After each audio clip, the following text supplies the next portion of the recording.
Heart attack, heart stroke ఇవి తరచూ మనం వింటున్న పదాలే.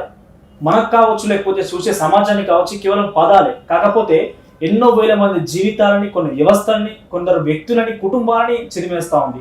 అంటే మోస్ట్ రీసెంట్ ఈ డేస్ లో చూసినట్లయితే ఎవరైతే జిమ్ లో చేస్తున్నారు, వర్కౌట్ చేస్తున్నారు, హీరోయిన్స్ కావచ్చు, లేకపోతే కొంతమంది సామాన్య వ్యక్తులు కూడా 35-40 సంవత్సరాలలోనే హార్ట్ అటాక్ అనేది వచ్చేసి వాళ్ళ జీవితాలని, లేకపోతే వాళ్ళ కుటుంబాలని మొత్తం కూడా రోడ్డు పడేస్తూ ఉంది. ఇంతకీ హార్ట్ అటాక్ గల కారణాలు ఏంటి, దాన్ని నివారించగల ఎటువంటి స్టెప్స్ ఉంటాయి నివారణ కోసం, తదితర అంశాల విషయం మనతో పాటు మాట్లాడడానికి Shri holistic hospitals chief cardiologist VS Ramachandra గారు ఉన్నారు. సార్ నమస్కారం.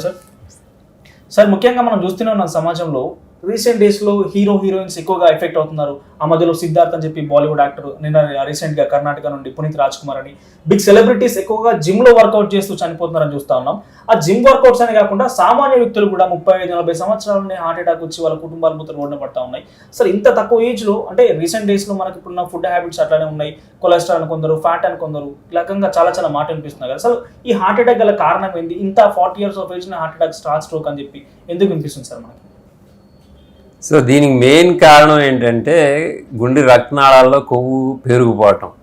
సో ఇది సుమారుగా మనకి 20 సంవత్సరాల వయసు నుంచినే నెమ్మదిగా పెరిగిపోతూ ఉంటుంది. గుండెకి 3 రక్తనాళాలు ఉంటాయి. ఒక్కొక్కటి 2 to 3 millimeters డయామీటర్, అంటే మన బాల్ పాయింట్ పెన్ రిఫిల్ అంతే డయామీటర్ ఉంటాయి. సో దీనిలో 20 years ఆన్వర్డ్స్ నెమ్మదిగా పేరుకుని కొన్ని చోట్ల నారోయింగ్స్ తయారవుతాయి.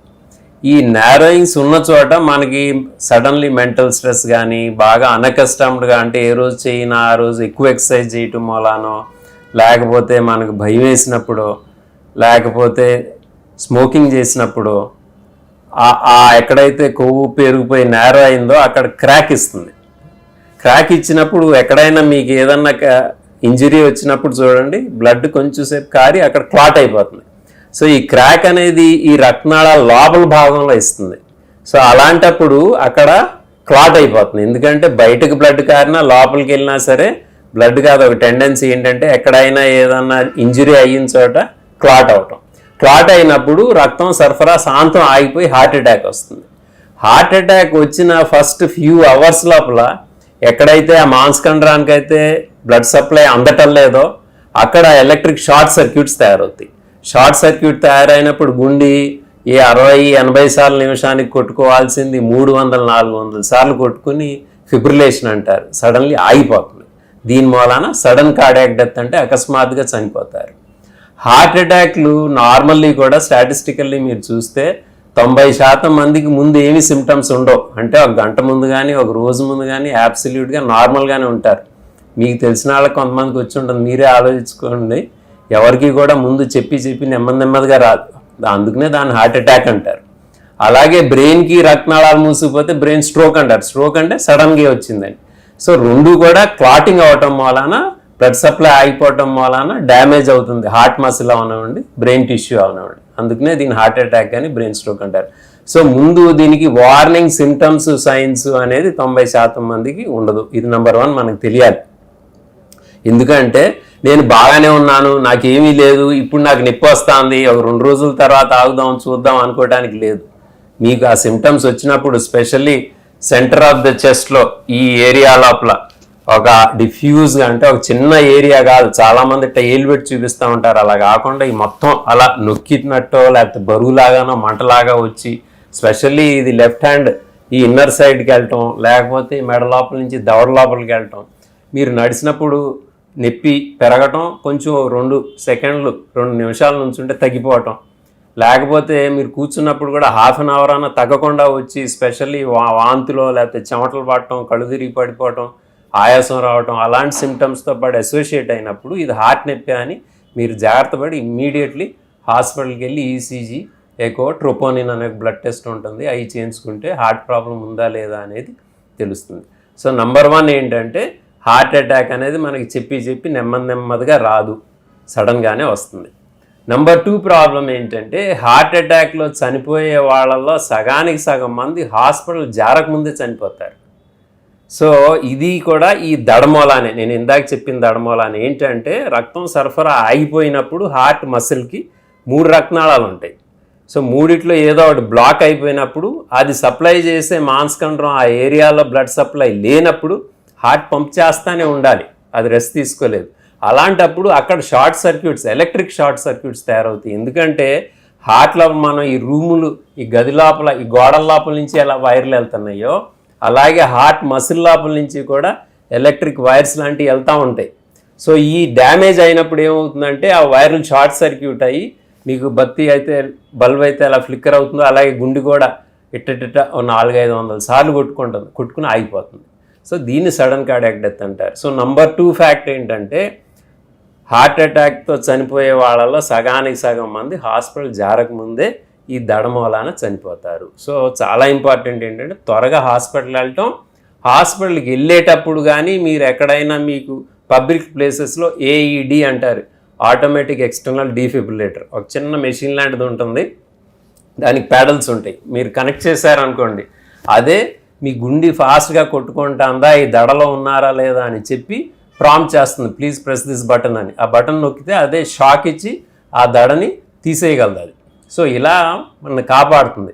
సో ఈ ఏఈడి అనేది ఎవరికి పెడతాం? పబ్లిక్ ప్లేస్లో ఎవరన్నా కొంచెం ఛాతీ నొప్పానో లేకపోతే అనకపోయినా సరే అకస్మాత్తుగా స్పృహ పడిపోయి గాలి పీల్చడం ఆగిపోయినప్పుడు, స్పెషల్లీ మీరు నాడి అది చూడగలిగితే మంచిదే, చూడలేకపోయినా పర్వాలేదు, స్పృహ పడిపోయినప్పుడు ఇది పెట్టారనుకోండి, అదే అనలైజ్ చేసి షాక్ ఇవ్వచ్చా లేదా అనేది మీకు చెప్తుంది. అలాగే ట్రాన్స్పోర్ట్లో ఈయన పునీత్ గారికి స్పెషల్లీ ఆయన ఆల్రెడీ ఒక హాస్పిటల్కి వెళ్ళి అక్కడ ఈసీజీ తీశారంట, తీసి ఇదేదో హార్ట్ అటాక్ అని చెప్పారు, అంటే అప్పటికి ఇంకా గుండె కొట్టుకుంటాను. అక్కడి నుంచి వేరే హాస్పిటల్కి ట్రాన్స్పోర్ట్ చేసేటప్పుడు ఈ దోల ఎక్కడో ఒక చోట ఈ ఫిబ్రిలేషన్ అనేది వచ్చి ఎంతోసేపు అవసరంలా. సో ఈ ఫిబ్రిలేషన్ వచ్చిన తర్వాత ప్రతి నిమిషానికి 10% మంది చనిపోతూ ఉంటారు. సో 10 మినిట్స్ లోపల ఆల్మోస్ట్ అంతా అయిపోతుంది. కాబట్టి ఈ షాక్ ఇవ్వటం అనేది చాలా ఇంపార్టెంట్.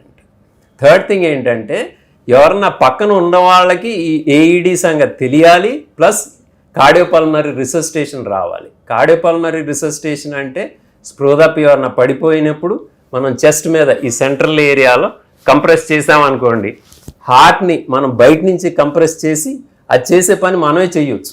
సో పంపింగ్ అంతా కంటిన్యూ అవుతూ ఉంటుంది. సో ఈ సిపిఆర్ అనేది అందరూ ప్రతి ఒక్కళ్ళు నేర్చుకోవాలి. చాలామంది హాస్పిటల్స్ ఇంక్లూడింగ్ మన హాస్పిటల్ కూడా ఫ్రీ ట్రైనింగ్ ఇస్తారు. సో ఇది నేర్చుకుంటే బైస్టాండర్ అంటే ఎవరన్నా పడిపోయినప్పుడు పక్కన ఉన్నవాళ్ళు వీళ్ళని సేవ్ చేయవచ్చు. ఇది థర్డ్ థింగ్. ఫోర్త్ థింగ్ ఏంటంటే హాస్పిటల్కి వెళ్ళిన తర్వాత చాలామంది టైం వేస్ట్ చేస్తారు. ఏంటంటే హార్ట్ అటాక్ వచ్చింది, దీనికి ట్రీట్మెంట్ చేయాలి అన్న తర్వాత హార్ట్ అటాక్ ట్రీట్మెంట్ 2 రకాలు ఉంటాయి. ఎందుకంటే అక్కడ బ్లడ్ క్లాట్ అయిపోయింది కాబట్టి ఆ క్లాట్ కరిగిచ్చే మందు ఇవ్వటం అన్నా, లేకపోతే డైరెక్ట్గా క్యాత్ ల్యాబ్ అనే దగ్గరికి తీసుకెళ్ళి మనం ఈ చేతి ద్వారా ఒక బెలూన్ లాంటిది పంపించి అది ఓపెన్ చేయటం, ఏ ట్యూబ్ అయితే బ్లాక్ అయిపోయిందో దాన్ని ఓపెన్ చేసి స్టెంట్ వేయటం, మళ్ళీ క్లోజ్ అవ్వకుండా. సో ఈ 2 రకాల ట్రీట్మెంట్లు ఉంటాయి హార్ట్ అటాక్లో. ఇది ఈ మందు ఇవ్వటం అనేది బై రెగ్యులేషన్ ఏంటంటే మీరు వచ్చిన 15-20 మినిట్స్లో ఇవ్వగలగాలి. అలాగే క్యాత్ ల్యాబ్ కనుక ఉండి ఆ చేసే డాక్టర్ అవైలబుల్గా ఉంటే 1 గంట లోపల మీరు ఆ ట్యూబ్ను ఓపెన్ చేయగలగాలి. ఇది 2 విధాలుగా హెల్ప్ చేస్తుంది. ఒకటి ఏంటంటే ట్యూబ్ మూసుకుపోయినప్పుడు ఈ దడ వచ్చినప్పుడు ప్రతిసారి మనం షాక్ ఇస్తే దడని రాకుండా చేయలేము, కొన్నిసార్లు మల్టిపుల్ టైమ్స్ వస్తుంది. కానీ ట్యూబ్ ఓపెన్ చేసి మళ్ళీ రక్తం సరఫరా వెళ్ళేటట్టు చూసామనుకోండి, ఈ దడకి రాదు. సో ఇది చాలా ఇంపార్టెంట్. సెకండ్ ఏంటంటే హార్ట్ మసిల్ పర్మనెంట్గా డ్యామేజ్ అవుతుంది బ్రెయిన్ లాగానే. సో ప్రతి నిమిషానికి ఎంతో కొంత డ్యామేజ్ అయిపోతూ ఉంటుంది. ఎందుకంటే హార్ట్ మసిల్ బ్లడ్ లేకపోయినా అది పంప్ చేస్తూనే ఉండాలి కాబట్టి అది దాని డ్యామేజ్ అవ్వకుండానే పంప్ చేస్తుంది. కాబట్టి ఇమ్మీడియట్లీ ఎంత త్వరగా ఓపెన్ చేస్తే అంత పర్మనెంట్ డ్యామేజ్ తగ్గుతుంది. లాంగ్ టర్మ్లో హార్ట్ పంపింగ్ రిటైన్ అవుతుంది. లేకపోతే తర్వాత ఆయన బతికినా సరే హార్ట్ పంపింగ్ బాగా తగ్గిపోయి వేరే ప్రాబ్లం రావచ్చు. అందుకనే హార్ట్ అటాక్లో టైమ్ ఈజ్ మసిల్ అంటారు. అంటే మీకు ఎంత టైం గడిచిన కొద్దికి మసిల్ అంతా పర్మనెంట్గా డ్యామేజ్ అవుతుందని. యూజువల్లీ ఛాతీ నొప్పి స్టార్ట్ అయినప్పటి నుంచి 4 గంటల్లో చాలా వరకు డ్యామేజ్ అవుతుంది. సో మరలా సమ్మరైజ్ చేయాలంటే నెంబర్ 1 మన అందరికీ చెప్పి రాదు కాబట్టి సిమ్టమ్స్ ఉన్నప్పుడు వచ్చి ఉండొచ్చేమోనని త్వరగా హాస్పిటల్కి వెళ్ళాలి. సెకండ్ ఏమో ఇలాంటిది ఏదన్నా స్పృహ పడిపోతా అంటే పక్కన వాళ్ళకి ఈ ఏఈడిను ఈ సిపిఆర్ అనేది నొక్కటం రావాలి. థర్డ్, మనం అక్కడికి వెళ్ళినప్పుడు హాస్పిటల్లో ట్రీట్మెంట్ చేయించుకోండి అన్నామంటే త్వరగా చేయించుకోవాలి. ఈ హాస్పిటల్ ఆ హాస్పిటల్ అనేది టైం వేస్ట్ చేయకుండా. ఎందుకంటే మళ్ళీ ఈ దడ రావడం అని అవ్వచ్చు, హార్ట్ మసిల్ పర్మనెంట్గా అన్న డ్యామేజ్ అవ్వచ్చు. సార్ మోస్ట్లీ ఇప్పుడు సిచ్యువేషన్ చూసుకుంటాం మనం, పునీత్ రాజ్ కుమార్ కావచ్చు, అంతకుముందు సిద్ధార్థ్ కావచ్చు, జిమ్లో వర్కౌట్ చేస్తున్న టైంలో కొంతమంది స్పోర్ట్స్ పర్సన్స్ కూడా జిమ్లో వర్కౌట్ చేస్తున్న టైంలోనే హార్ట్ అటాక్ వస్తున్నట్టు. అసలు జిమ్లో వర్కౌట్ చేయడం వల్ల హార్ట్ అటాక్ వస్తుందా? సో చాలా మంచి క్వశ్చన్ ఇది. హార్ట్ అటాక్స్కి మెయిన్ ప్రివెన్షనే, అంటే రాకుండా చేయగలిగేది టెక్నిక్ ఏంటంటే ఎక్సర్సైజ్. సో ఈ ఎక్సర్సైజ్ అనేది ఎలా చేయాలి, మన హార్ట్ రేట్కి ఒక టార్గెట్ హార్ట్ రేట్ అని ఉంటుంది, 220 మైనస్ మన ఏజ్. సో సుమారుగా సపోజ్ నాకు ఒక 55 ఏళ్ళు ఉంటే 220 బై -55 అంటే నా 180 170, దానిలో ఒక 70-80%, 70 నుంచి 80% దాకా హార్ట్ రేట్ మెయింటైన్ చేయాలి. దానికన్నా మరీ ఎక్కువ వెళ్ళటం కూడా మంచిది కాదు. అది గ్రాడ్యువల్లీ మనం పెంచుకోవాలంటే మీరు స్టార్ట్ చేసిన రోజు నుంచి నెమ్మదిగా పెంచుకుని అది ఆ హార్ట్ రేట్లో మీరు డైలీ ఒక 40 మినిట్స్ బ్రిస్క్ వాకింగ్ లాంటివి చేస్తే యూజువల్లీ ఆ హార్ట్ రేట్ వస్తుంది. అది మెయింటైన్ చేస్తా అంటే డైలీ హార్ట్ మీద ఏమీ స్ట్రెస్ పడకుండా ఉంటుంది. ఇది ఎలాగంటే కొంచెం ఫ్లో పెరిగిందనుకోండి, రక్తం సరఫరా పెరిగిందనుకోండి, మీ తూములు లాంటి క్లీన్ అయిపోయినట్టు గుండె రక్తనాళాలు కూడా క్లీన్ అవుతాయి. అంటే అక్కడ కొవ్వు పెరిగిపోకుండా పనిచేస్తుంది. హార్ట్ అటాక్ రాకుండా ఎక్సర్సైజ్ 50% తగ్గించగలదు. ఆల్రెడీ హార్ట్ అటాక్ వచ్చిన వాళ్ళకి మళ్ళీ రెండో హార్ట్ అటాక్ రాకుండా 25% తగ్గించగలదు. కానీ ఆల్మోస్ట్ ఒక 15% మందికి ఎక్సర్సైజ్ చేస్తూ ఉండగా లేకపోతే మెంటల్ టెన్షన్ సివియర్గా గురైనప్పుడు హార్ట్ అటాక్లు వస్తాయి. దీనికి కారణం ఏంటంటే దీన్ని ఫ్లైట్ రెస్పాన్స్ అంటారు. అంటే మీరు ఏదైనా భయపడినప్పుడో లేకపోతే సడన్లీ పని చేయాలి, మీకు బస్సు వెళ్ళిపోతుంది, బస్సు కోసం మీరు పరిగెత్తి పట్టుకోవాలనుకోండి, మీ గుండె దడదడ కొట్టుకోవచ్చు. అలాగే మిమ్మల్ని ఏదో మీ అన్కస్టమ్డ్గా మిమ్మల్ని ఒక 200 మంది ముందు మాట్లాడమన్నారు, గుండె దడదడ కొట్టుకుంటుంది. ఇది ఎందుకంటే ఈ బాడీ క్యాటకోలమిన్స్ అనేది తయారు చేస్తుంది. ఇది నార్మలే. ఏంటంటే ఏ జంతువుకైనా ఎమర్జెన్సీ సిట్యుయేషన్లో ఈ క్యాటకోలమిన్స్ తయారవటం మూలానే అది పరిగెత్తగలదు, ఫైట్ చేయగలదు. ఫ్లైట్ రెస్పాన్స్ అంటారు. సో ఇది మనకు కూడా అవుతుంది. కానీ ఈ కరెంట్ సిట్యుయేషన్లో ఏంటంటే అన్యాచురల్గా చాలాసార్లు అవసరం లేకుండా కూడా ఈ ఫ్లైట్ రెస్పాన్స్ అనేది అవుతుంది. సో మీరు జిమ్లో డైలీ ఎక్సర్సైజ్ చేయకుండా మరీ ఎక్కువ ఎక్సర్సైజ్ చేస్తారనుకోండి, అప్పుడు ఎంతైనా ఈ క్యాటకోలమిన్స్ ఎక్కువ తయారయ్యి ఇలా ఈ రక్తనాళాల లోపల కొవ్వు ఉన్న చోట చీలి అక్కడ బ్లడ్ క్లాట్ అవ్వడానికి టెండెన్సీ ఉంటుంది. అలాగే మీరు వినుంటారు చాలామంది ఎవరో చనిపోయారని, ఆయన కూడా పడి చనిపోయారని. సో ఇది కూడా ఏంటంటే ఆ స్ట్రెస్ మూలాన. సో అన్నిటికన్నా ఇంపార్టెంట్ ఏంటంటే సడన్ స్ట్రెస్ అనేది మనం రాకుండా చూడగలగాలి. ఎక్సర్సైజ్ అనేది చాలా మంచిది, చాలా హార్ట్ అటాక్ ప్రివెంట్ చేయగలదు. కానీ సడన్గా ఓవర్గా ఎక్సర్సైజ్ చేయటం, లేకపోతే సడన్గా అన్కస్టమ్డ్గా ఎక్సర్సైజ్ చేయటం చేయకుండా ఉండాలి. ఇంకోటి ఏంటంటే ఎక్సర్సైజ్ చేస్తూ ఉన్నప్పుడు మానసిక ఒత్తిడి అనేది ఉండకూడదు. ఎందుకంటే ఎక్సర్సైజ్ మెయిన్గా పనిచేసేదే మనకు మెంటల్ రిలాక్సేషన్, మంచి నిద్ర ఇవ్వటం, ఆ రకంగా పనిచేస్తుంది. ఎక్సర్సైజ్ చేస్తూ ఉన్నప్పుడు టెన్షన్ పడటం, ఎక్సర్సైజ్ చేసిన తర్వాత అసలు నడవలేని పరిస్థితి, అంటే అంత సివియర్గా చేయటం, ఎక్సర్సైజ్ చేసిన తర్వాత కూడా మీరు హాయిగా కావాలంటే ఇంకో 10 నిమిషాలు ఎక్సర్సైజ్ చేసే పరిస్థితిలో మీరు ఆపాలి. సో ఇవన్నీ కూడా బేసికల్లీ మీరు ఎలా ఉండాలంటే ఎక్సర్సైజ్ అనేది మీరు ఎంజాయ్ చేస్తా చేయగలగాలి. ఎంజాయ్ చేస్తే ఓకే, కానీ ఓవర్గా చేస్తే మాత్రం అప్పుడప్పుడు ఇలాంటి ప్రాబ్లమ్స్ వస్తాయి. సార్ మోస్ట్లీ సార్ ఇప్పుడు చూసినట్లయితే యంగ్స్టర్స్ ఎవరైనా కూడా 6 ప్యాక్ రావాలని చెప్పి జిమ్స్ కోసం వెళ్ళడం, లేకపోతే అలాంటి వాళ్ళు ఇప్పుడు జరుగుతున్న ఘటనలతో జిమ్కి వెళ్ళాలంటే చాలా మంది భయపడుతూ ఉన్నారు. వాళ్ళకి మనం ఇచ్చే సజెషన్ ఏంటి? సో లేదండి, జిమ్కి వెళ్ళటంలో చెడేమీ లేదు. కాకపోతే అన్నిటికన్నా తేలిక పద్ధతి డైలీ మనం కొంచెం ఎర్లీ మార్నింగ్ లెగిసి బ్రిస్క్గా వాక్ చేయటమే. ఎందుకంటే జిమ్కి వెళ్ళటంలో కొన్ని పాజిటివ్ పాయింట్స్ ఉంటాయి. ఎలాగంటే కొంచెం మసిల్ పెరిగినా సరే మంచిదే. స్పెషల్లీ ఇన్సులిన్ బాగా పనిచేస్తుంది. అలా చాలా బెనిఫిట్స్ ఉంటాయి కొంచెం మసిల్ మాస్ ఉంటే. అలాగే మీరు యోగా చేస్తే ఫ్లెక్సిబిలిటీ వస్తుంది. సో ఎక్సర్సైజ్లో ఫ్లెక్సిబిలిటీ కూడా ఇదే. ఎక్సర్సైజ్లో నేను ఇందాక చెప్పినట్టు మెంటల్ రిలాక్సేషన్ కూడా చాలా పెద్ద పార్ట్. అది మనం తీసేస్తున్నాం ఈ జిమ్ముల్లో వెళ్ళి. ఏదో మనకి ఆ జిమ్ చేసేది మన కోసం, మన హెల్త్ కోసం కాకుండా మనం ఎవరికో ఆ 6 ప్యాక్ చూపిద్దామని చేస్తున్నాం. సో దాంతో ఎంతైనా స్ట్రెస్ వస్తుంది. సో దాని వల్ల ప్రాబ్లమ్స్ వస్తున్నాయి. కానీ యాక్చువల్లీ హెల్త్కి 6 ప్యాక్కి అంతేం సంబంధం లేదు. అంటే సార్ మోస్ట్లీ 2 సిచ్యువేషన్స్లో, ఒకటి సిద్ధార్థన్ సిచ్యువేషన్ కావచ్చు, ఆ తర్వాత పునీత్ రాజ్ కుమార్ సిచ్యువేషన్స్లో వాళ్ళు జిమ్లో వర్కౌట్ చేసిన తర్వాతే వాళ్ళకి ఈ రకంగా హార్ట్ అటాక్ వచ్చింది, తర్వాత హాస్పిటల్ ట్రీట్మెంట్ అందకముందే వాళ్ళు చనిపోవడం జరిగింది కదా. వాళ్ళ సిచ్యువేషన్స్లో ఏం జరిగిందని మసం చేయొచ్చు, అంటే ఒక ఎస్టిమేషన్ ఏం చేయొచ్చు, వాళ్ళ సిచ్యువేషన్ ఏం జరిగిందని ఊహించవచ్చు మనం? నంబర్ 1 అసలుకి చాలామందికి ఈ గుండె రక్తనాళాల్లో కొవ్వు పెరిగిపోవడం అనేది తెలియకుండా ఉంటుంది. సో వీళ్ళు ఎక్సర్సైజ్ డైలీ చేస్తున్నారు అంటే వీళ్ళకి హార్ట్ ప్రాబ్లం అసలు ఏమి ఉండకూడదు అనేది ఏమీ లేదు. ఎందుకంటే నేను ఇందాక చెప్పినట్టు హార్ట్ అటాక్స్ 50% మనం ఎక్సర్సైజ్ ద్వారా తగ్గించగలం. షుగర్ ఉండొచ్చు, బీపీ ఉండొచ్చు, స్మోకింగ్ చేస్తూ ఉండొచ్చు, అలా మానసిక ఒత్తిడి ట్రెమెండస్గా ఉండొచ్చు. సో మనకు తెలియదు వేరే వేరే ఏం రిస్క్ ఫ్యాక్టర్స్ ఉన్నాయో. ఫ్యామిలీ హిస్టరీ ఉండొచ్చు. ఫ్యామిలీ హిస్టరీ కూడా చాలా ఇంపార్టెంట్. మీకు మీ ఫ్యామిలీలో మీ క్లోజ్ రిలేషన్ ఎవరన్నా మేల్ పర్సన్ 55 సంవత్సరాల లోపల చనిపోవడం, లేకపోతే ఎనీ లేడీ నీ పేరెంట్స్ కానీ సిస్టర్స్ కానీ 65 ఏళ్లలో చనిపోవటం, స్పెషల్లీ నిద్రలో చనిపోవటం సడన్ కార్డియాక్ డెత్ అంటారండి. నిద్రలో కొంతమంది చనిపోయిన ఫ్యామిలీ హిస్టరీలు ఉంటాయి. వాళ్ళు అయితే డెఫినెట్లీ ఎక్సర్సైజ్ చేసే ముందు కొంచెం ఈసీజీ ఎక్కువ చేయించుకుంటే బెటర్, అంటే విగరస్ ఎక్సర్సైజ్ చేసే ముందు. సో మనకు తెలీదు వీళ్ళకి వేరే ఏవి రిస్క్ ఫ్యాక్టర్స్ ఉన్నాయో మనకు తెలీదు. సో లోపల దాక్కుని ఉండి ఆ టైంలో అయ్యి ఉండొచ్చు. సో ఎప్పుడైనా అవ్వచ్చు కాబట్టి ఆ టైంలో అయ్యి ఉండొచ్చు. కానీ మనం అన్అకస్టమ్డ్గా ఏ రోజు చేయనట్టు కొంచెం ఎక్కువ ఎక్సర్సైజ్ చేసినప్పుడు డెఫినెట్లీ ఇలాంటి ప్రెసిపిటేట్ అవుతాయి, అందరికీ అవుతాయి. ఇప్పుడు తిరుపతి కొండ ఎక్కుతూ ఉన్నప్పుడు చాలామందికి నా పేషెంట్కి అయినా నాకు అట్లీస్ట్ ఒక 8-9 పీపుల్కి తెలుసు. సో వాళ్ళు డైలీ ఎక్కరు కాబట్టి ఆ రోజు ఎక్కుతున్నారు కాబట్టి అయ్యి ఉంటుంది. అలాగే వాళ్ళు ఆ రోజు ఎక్సర్సైజ్ అనేది ఆల్రెడీ బాగోకపోయినా ఏదైనా ప్రాబ్లం ఉన్నా సరే సివియర్గా చేసి ఇలా దాని మూలాన్ని హార్ట్ అటాక్ వచ్చి ఉండొచ్చు. కానీ this is quiet rare.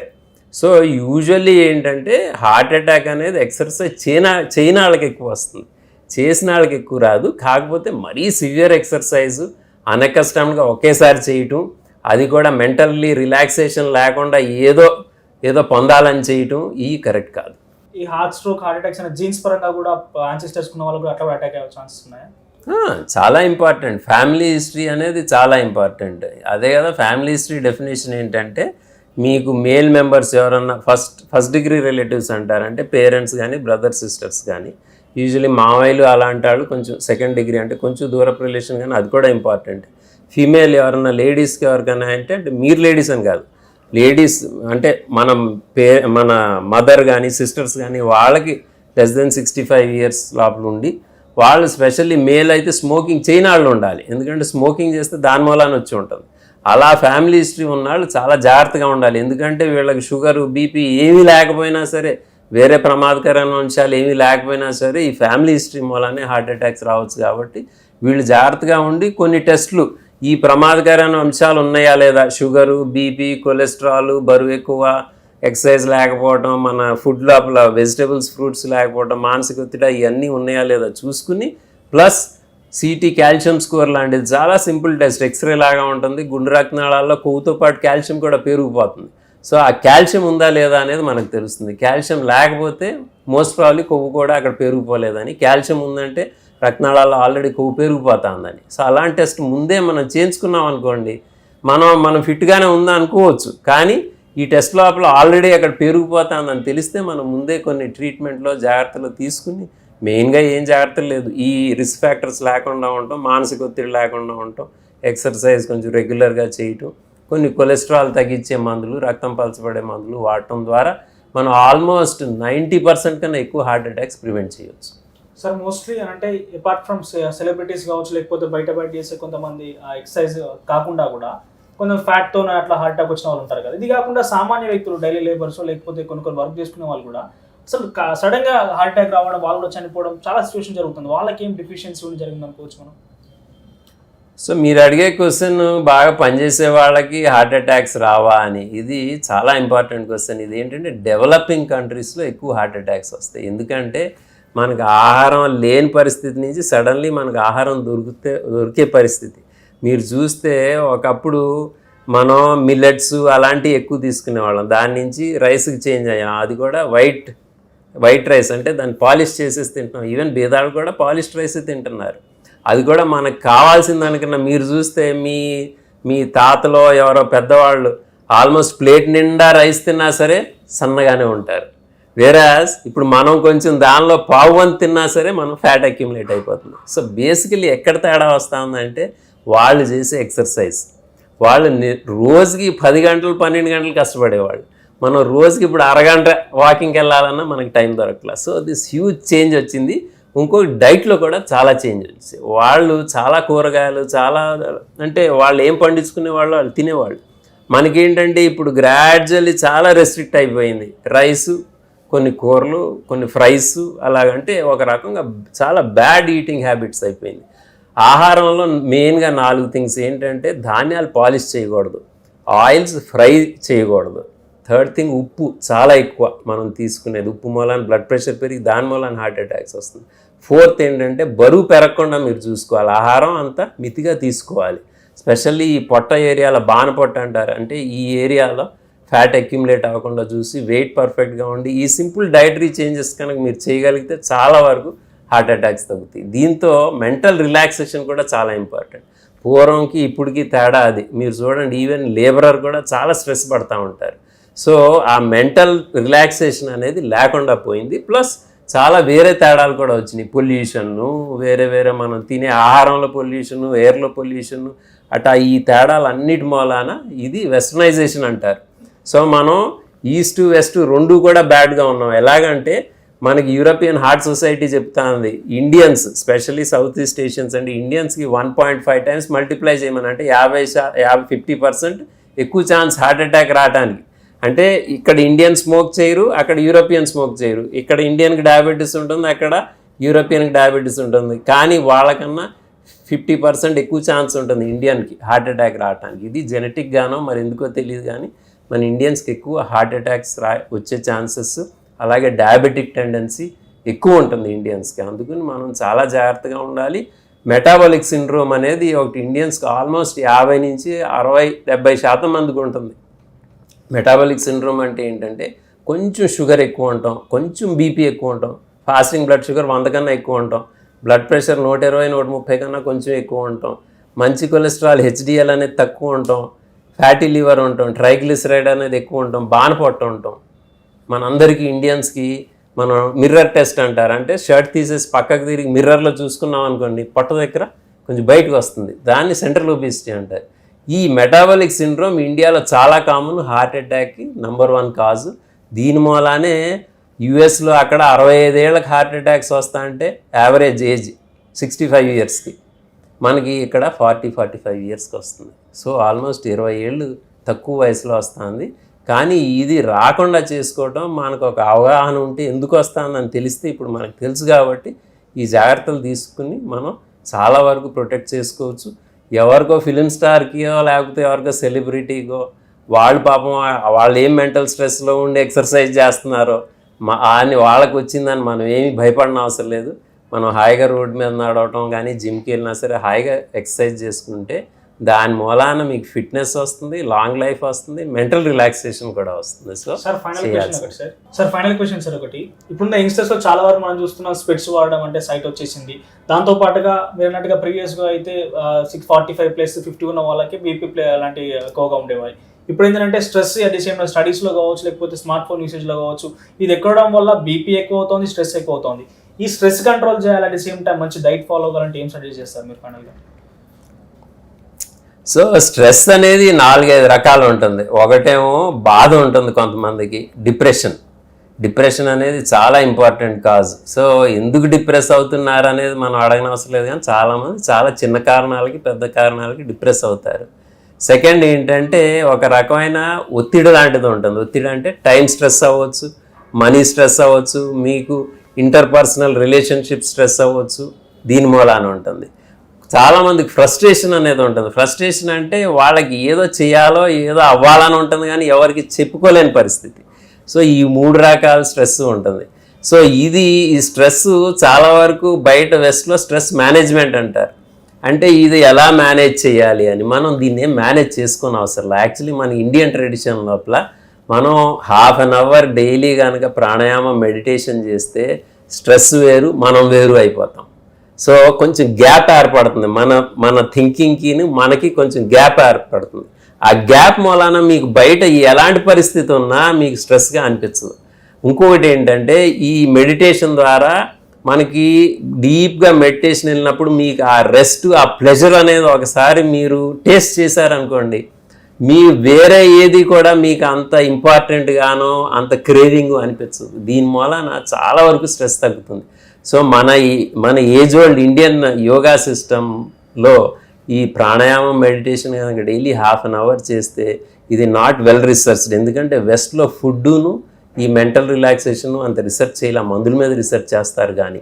So నేను అనుకోవటం ఈ కనుక మీరు జాగ్రత్తగా చేయగలిగితే హార్ట్ అటాక్స్ 95% తగ్గించవచ్చు.